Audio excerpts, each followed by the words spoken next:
E a gente dá as boas-vindas a Amanda Klein e o Cristiano Beraldo, que estarão hoje com a gente mais uma vez nos comentários aqui, analisando as notícias desta quarta no Jornal da Manhã. Antes de tudo, deixa eu dar uma saudação aqui. Bom dia, Amanda. Tudo bem? Bom dia, Vitor. Tudo bem você, querido? Bom dia, Beraldo, Lívia, nossa audiência. Tudo certo. Por aí, Beraldo. Bom dia, boa quarta-feira. Bom dia, boa quarta-feira para nós. Bom dia, Amanda, Vitor. Bom dia, Lívia. Bom dia, nossa querida audiência que nos prestigia todas as manhãs aqui no Jornal da Manhã. E para a gente começar a conversa, deixa eu resgatar aqui o tema sobre o qual a gente falava agora há pouco, que foram os números de ontem do mercado financeiro, né? Com um recorde de pontuação na Bolsa, na B3, e uma redução expressiva do valor do dólar. Queria ouvir de você, Amanda, aqui como isso deve impactar o nosso dia a dia, a que você atribui essa movimentação, o que é que a gente pode esperar a partir desses resultados expressivos de ontem? Olha, Brown, é uma excelente notícia para o consumidor, para o cidadão, para quem planeja viajar e também para o governo, claro, que comemora esses números. Aliás, você teve algumas boas surpresas nessa reta final de ano, começando pelo aumento do rating soberano do Brasil pela Standard & Poor's. Isso significa um aumento da nossa nota de crédito, que faz com que mais investidores olhem, digamos assim, com atenção e carinho para o Brasil. É claro que não recuperamos ainda nosso grau soberano, né? Ainda não somos, gente, me fugiu a palavra completamente agora, mas enfim, não temos aquele grau de investimento, lembrei, me voltou o termo, grau de investimento. O Brasil não recuperou o grau de investimento e não deve recuperar, é improvável que recupere, segundo alguns analistas do mercado financeiro, até o final da década. De qualquer forma, é uma sinalização de que estamos no caminho correto. E é lógico que quando você fala em caminho correto, você não pode atribuir apenas a esse governo, mas há um conjunto de medidas e de reformas que têm sido levadas a cabo nos últimos anos, começando no governo Temer, primeiro com teto de gastos, que já foi até substituído pelo arcabouço fiscal, depois com reforma trabalhista, reforma da Previdência, passando pelo governo Bolsonaro, uma série de reformas microeconômicas e agora, finalmente, a reforma tributária. Isso coroa, talvez, o rol das principais reformas, falta aí administrativa nessa fila que eu elenquei, mas de algumas que são extremamente necessárias, e isso é visto de comum acordo por investidores e economistas. Agora, a história do dólar mais baixo para o final do ano é excelente para o turista, é importante para o governo também, porque significa menor pressão inflacionária, e também a Bolsa atingindo 133 mil pontos. Sempre dá, talvez, aquele discurso, né, aquela retórica para o governo Lula do tipo, encerramos o primeiro ano desse governo com o dólar mais baixo do que o esperado, com a Bolsa mais alta. Tinha muita gente desesperada, achando que a Bolsa fosse sucumbir, fosse haver uma derrocada no começo do governo Lula, de que as contas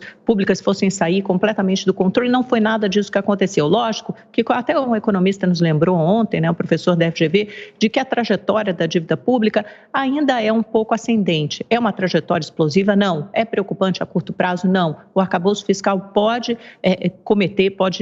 cumprir a sua função e manter minimamente controlada essa trajetória, a ver e a conferir nos próximos anos. Não temos nada explosivo. Portanto, o PT encerra esse primeiro ano de governo com notícias auspiciosas: inflação mais baixa, dólar mais baixo, bolsa em alta, uma expectativa de crescimento também na casa dos 3%, um pouco mais baixo no ano que vem, mas tudo caminhando na direção correta. Beraldo, agora a gente quer te ouvir também a respeito desse resultado positivo para o mercado financeiro. O próprio Brown lembrou agora há pouco que esse resultado refletiu justamente o ânimo dos investidores como resultado do Boletim Focus divulgado ontem, que manteve aquela tendência de queda na inflação, não só para o finalzinho agora de 2023, como também para 2024.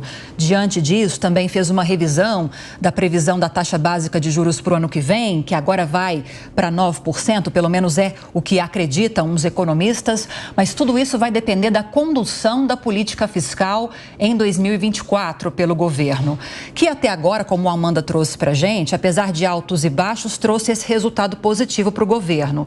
Queria te ouvir a respeito de 2023, como você avalia essa política e o que você espera para 2024. Olívia, essa época do ano é uma daquelas épocas em que notícia boa vale até se for mentira, né? Você imaginar que o dólar está caindo e a Bolsa está subindo, por quê? o governo fez o seu dever de casa, controlou as contas públicas, apresentou à nação um plano sólido de desenvolvimento para o Brasil, está criando emprego, aqueles 50 e tantos bilhões de dólares que a viagem à China deveria ter trazido para o Brasil. Vai ver que é isso, vai ver que esses bilhões estão chegando, por isso que o dólar está caindo. Mas a gente sabe que isso não é verdade. É só a gente sair às ruas, a gente vê que o país está parado. O movimento hoje, os números dos movimentos de bolsa de valores e operações de câmbio são muito menores do que cotidianamente acontece, e aí você fica muito mais sensível a algum tipo de influência de uma grande operação de compra, de uma grande operação de venda, e esses números podem ser alterados com mais facilidade. A bolsa está subindo não quer dizer que há uma grande aposta no futuro do Brasil. Ao contrário, qualquer pessoa de bom senso que olha o que aconteceu com o Brasil no ano de 2023 percebe que nós não estamos no caminho correto. O Brasil ainda lida com problemas muito elementares. A gente falou ontem aqui sobre a questão do saneamento. O Brasil é um país em que metade da sua população sequer tem água tratada. Então, a gente ainda lida com esse tipo de coisa, a gente olha as nossas estradas, agora no final do ano, as pessoas viajando, pessoas que saem de Curitiba, vão a Santa Catarina, passam 4, 5 horas para percorrer 200 quilômetros. Isso é inaceitável. Isso não é porque há um excesso extraordinário de carro. Não, é porque a estrada é inadequada, insuficiente, a nossa infraestrutura não avança. Todos esses anúncios que foram feitos de investimento, como eu disse agora, sobre 50 bilhões da China, esse dia não vem, porque é sempre um protocolo, sempre uma intenção, mas de concreto mesmo a gente não vê. Então o Brasil, ele precisa encontrar um rumo de crescimento e o governo, infelizmente, não vem demonstrando que nos colocará nesse caminho.